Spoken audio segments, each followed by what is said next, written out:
নমস্কার দর্শক বন্ধু, আশা করি সবাই ভালো আছেন। জন্মছক কুষ্টি নিজের বাড়িতে নিজের জীবন সম্পর্কে জানুন। আজ একটি খুবই গুরুত্বপূর্ণ বিষয় আলোচনা করব, জ্যোতিষ কথা। আপনার জীবন কেমন কাটতে চলেছে এবং 9টি গ্রহর মধ্যে যে গ্রহটি নিয়ে আলোচনা করব খুব পাওয়ারফুল। সুখের জীবন, হাসি আনন্দ, গাড়ি বাড়ি, প্রেম, শিক্ষা, নাচ গান জীবনে খুবই সুখ দিতে পারে। আবার ওই গ্রহটি আপনার জীবনে সারা জীবন দুঃখের অন্ধকার ঢেকে আসতে পারে। সেই সম্পর্কে তথ্যটা একটু ধৈর্য ধরে দেখবেন। লাস্ট একটা ভালো প্রতিকার দেবো, আপনার জীবনের যত দুঃখ কষ্ট সব দূরে চলে যাবে। এই প্রতিকারটা প্রয়োগ করবেন, খুবই জোরদার প্রতিকার। লাস্ট পর্যন্ত দেখুন। শুরু করছি। আপনার জন্মছকে দেখে নিন। চন্দ্রকে বলছি। চন্দ্র হচ্ছে কি জলকে, যেমন বরুণ জলের দেবতা, কিন্তু জলকে নিয়ন্ত্রণ করার ক্ষমতা চন্দ্রকে থাকে। তেমনই চন্দ্র মানে কি? চন্দ্র মানে মাথা, চন্দ্র মানে মন, চন্দ্র মানে জীবন। চন্দ্র 12টা ভাবের মধ্যে কেমন আছে, চন্দ্র কার সাথে আছে, চন্দ্র ডিগ্রি কত, পূর্ণিমার চন্দ্র না অমাবস্যার চন্দ্র, আপনার জীবন তেমনই কাটবে। আমরা মঙ্গলের দোষ, কালসর্প নিয়ে আলোচনা করি, প্রচুর ভিডিওর মাধ্যমে জানিয়েছি। চন্দ্রকে নিয়ে আমি এই ধরনের ভিডিও দিয়েছিলাম। আজ সেই বিষয়ে একটু অন্যরকম তথ্যটা দেখতে থাকুন, যে আপনার জীবন সত্যি সুখে না দুঃখে। আপনার সন্তান খুব উচ্চ র্যাঙ্কে নামি দামি হতে পারে চন্দ্রের জন্যে। আবার আপনার সন্তান সারা জীবন দুঃখের ভার কাঁধে নিয়ে ঘুরে বেড়াতে পারে।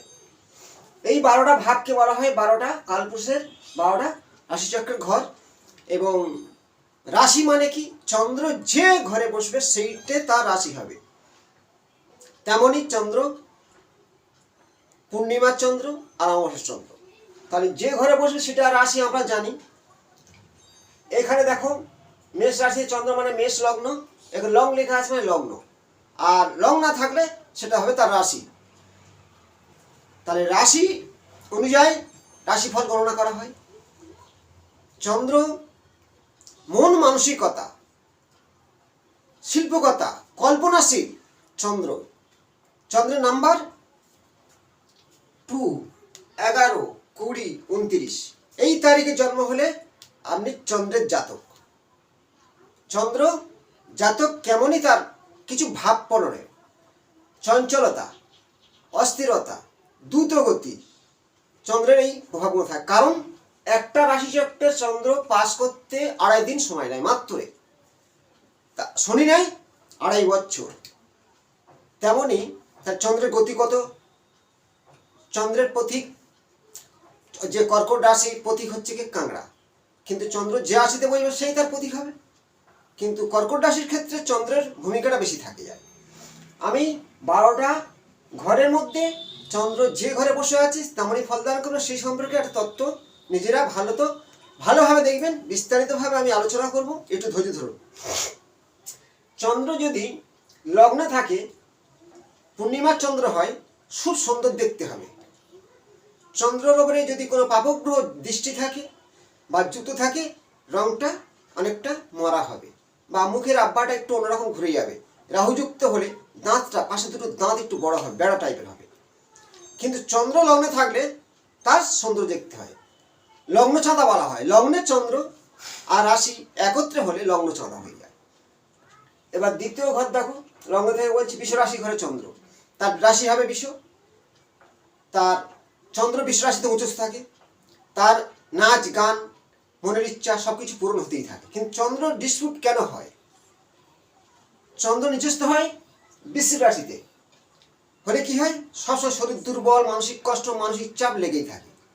তাহলে চন্দ্রের যে ভূমিকাগুলো ভালো করে দেখতে থাকুন। চন্দ্রের এখানে চন্দ্র আছে এক নিচস্থ, এ সাইডে কোনো গ্রহ নেই, এ সাইডে কোনো গ্রহ নেই। এই যে চন্দ্রের এ পাশে কেউ নাই, এ পাশে কেউ নাই, এটাকে মানে কমন দোষ বলা হয়। মানে এরা সবসময় জন্য মানসিক কষ্ট এদের পিছু ছাড়ে না। হঠাৎ করে মন খারাপ হয়ে যাওয়া, হঠাৎ করে এদের কেউ আঘাত দেওয়া, এই দোষটা খুব নেগেটিভ।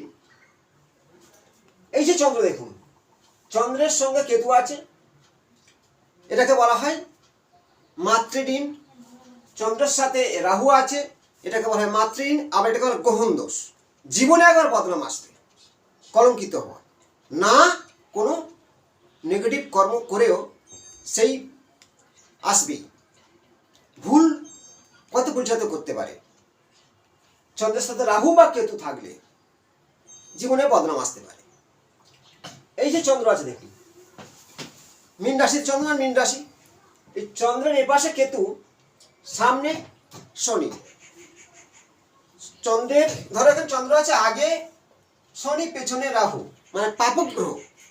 পাপগ্রহ বলতে রাহু, কেতু, শনি, অনেক ক্ষেত্রে চন্দ্র, অনেক ক্ষেত্রে মঙ্গল।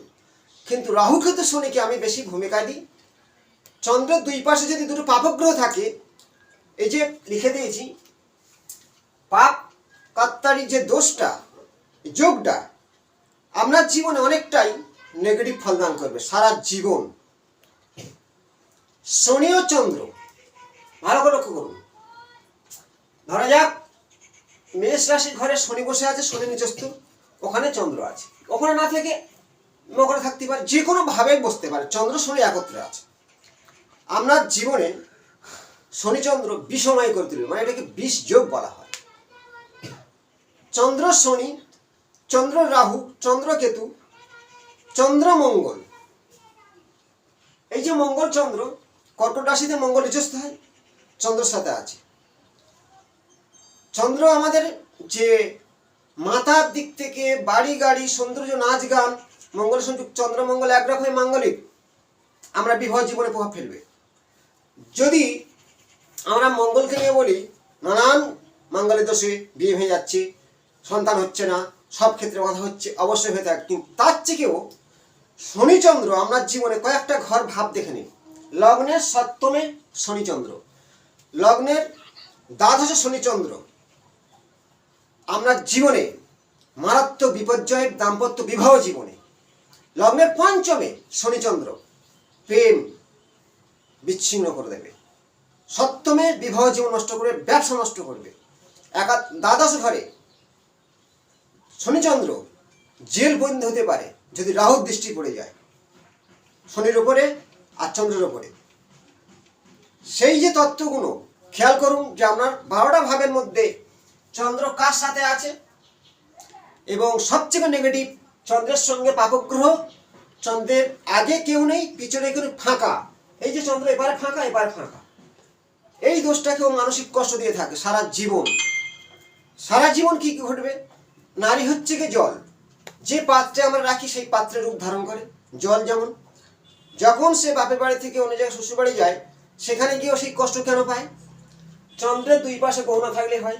চন্দ্রের দুই দিকে দুটো পাপগ্রহ বসে আছে, শনি বা রাহু পিছনে, সারা জীবন কষ্ট পাবে। শনি চন্দ্রযুক্ত, সারা জীবন কষ্ট পাবে। শনি চন্দ্রযুক্ত হলে বিষ যোগ বলা হয়, প্রচন্ড নেগেটিভ দেয়। প্রচুর ক্লায়েন্ট দেখেছি স্বামী স্ত্রীর মধ্যে ছন্ন ছাড়া, মারাত্মক, সারা জীবন যেন তার জীবনটা অসহায়। ডিগ্রি যদি কাছাকাছি থাকে বেশি ফল দান করে থাকে, দূরত্ব থাকলে অনেকটা কমে যায়। ডিগ্রিটা দেখতে হবে। এবং চন্দ্রমঙ্গল দ্বাদশ ঘরে খুব বিপর্যয়, এবং সপ্তমে বিপর্যয়, অষ্টমে বিপর্যয়, খুব মারাত্মক বিপদ। আর প্রত্যেকটা ক্ষেত্রে বলতে লগ্ন থেকে গুণে আসুন 6, 8, 12 ভাবে চন্দ্রের সাথে যে কোনো পাপগ্রহ থাকলে জীবনে ঘাত প্রতিঘাত, কষ্ট, দুঃখ, যন্ত্রণা আসবেই। আমরা যে বিবাহ কথা বললাম, চন্দ্রকে ভালো করে দেখুন তো। আমি গ্যারান্টি দিয়ে বলছি, আমার প্রচুর ক্লায়েন্ট দেখে আমার অভিজ্ঞতা, অন্য গ্রহ দেখতে লাগবে না। চন্দ্র যদি পীড়িত হয় বা চন্দ্র নিচস্থ হয়, চন্দ্র পাপগ্রহযুক্ত হয়, যে দোষগুলো দেখালাম, আপনার বিবাহ জীবন, আর্থিক জীবন, মাতা পিতা ভাই বোন সবার ক্ষেত্রে থেকে আপনি বঞ্চিত হবেন, কষ্ট দুঃখ পাবেন শিওর সারা জীবন। চন্দ্রকে ফলো করুন, জীবন কেমন কাটবে। যদি এই চন্দ্র সুখের জীবন দিতে পারে কিভাবে। বৃষ রাশিতে চন্দ্র আছে কারোর, তার ক্ষেত্রে বলতে উচ্চস্থ চন্দ্র, ভালো ডিগ্রি নিয়ে বসে আছে, সুখ শান্তি ভোগ করবে। ওই চন্দ্র যে কোনো ঘরে বসুক, বৃষ রাশির ঘরটা বাদ দিয়ে যদি একা থাকে, বৃহস্পতির দৃষ্টি পড়ে, আপনার জীবন সুখের হবে। বৃহস্পতি যুক্ত চন্দ্র, আপনার জীবন সুখের হবে। চন্দ্র বৃহস্পতির কানেকশন, নক্ষত্র কানেকশন আছে, আপনার জীবন সুখের হবে। আমি সে কথাগুলো বলছি, মিলে নেবেন। আরেকটা বলি, চন্দ্রের সাথে বুধ, নিজের সন্তান চন্দ্রের পুত্র বুধ, কিন্তু একত্রে যদি দ্বাদশে, অষ্টমে আর সপ্তমে বসে, আপনার বিবাহ জীবন নষ্ট হয়ে যাবে। অনেক সে চন্দ্র বুধ, যে কথা বলা, বোবা টাইপের, চুপচাপ থাকা, চন্দ্র বুধের কানেকশন হয়। মানসিক যে চাপ চন্দ্র বুধের জন্য হয়। চন্দ্র যদি খুবই নেগেটিভ হয়ে যায়, মানুষ পাগল হয়ে যায়, পাগলামি ভাবে সে যায়। চন্দ্র আমাদের শিল্পকথা, নাচ, গান, প্রেম চন্দ্র দিয়ে থাকে, সুখ চন্দ্র দিয়ে থাকে। আমি চন্দ্রকে নিয়ে কেন বলছি, আপনার চোখে দেখুন, আপনি সুখে আছেন, চন্দ্র অবশ্যই বৃহস্পতি যুক্ত বা বৃহস্পতি নক্ষত্র বা কানেকশন, দৃষ্টি বিনিময়, বা আগে বৃহস্পতি পিছনে চন্দ্র, আপনার জন্মছকে আছে, সুখে আছেন, বা আগে চন্দ্র পিছনে বৃহস্পতি, আগে শুক্র মধ্যে চন্দ্র পিছনে বৃহস্পতি, আপনার জীবন সুখে।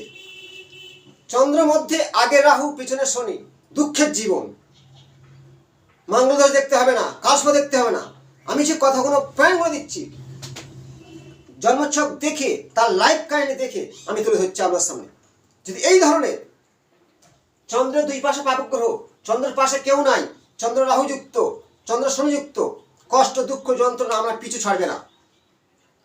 মিলিয়ে নিন। প্রশ্ন এর থেকে বাঁচার উপায় জ্যোতিষশাস্ত্রে আছে। প্রথমে বলবো, চন্দ্রের প্রতিকার হলো মুক্ত। মুক্ত দাম প্রচুর, পড়তে পারছেন না।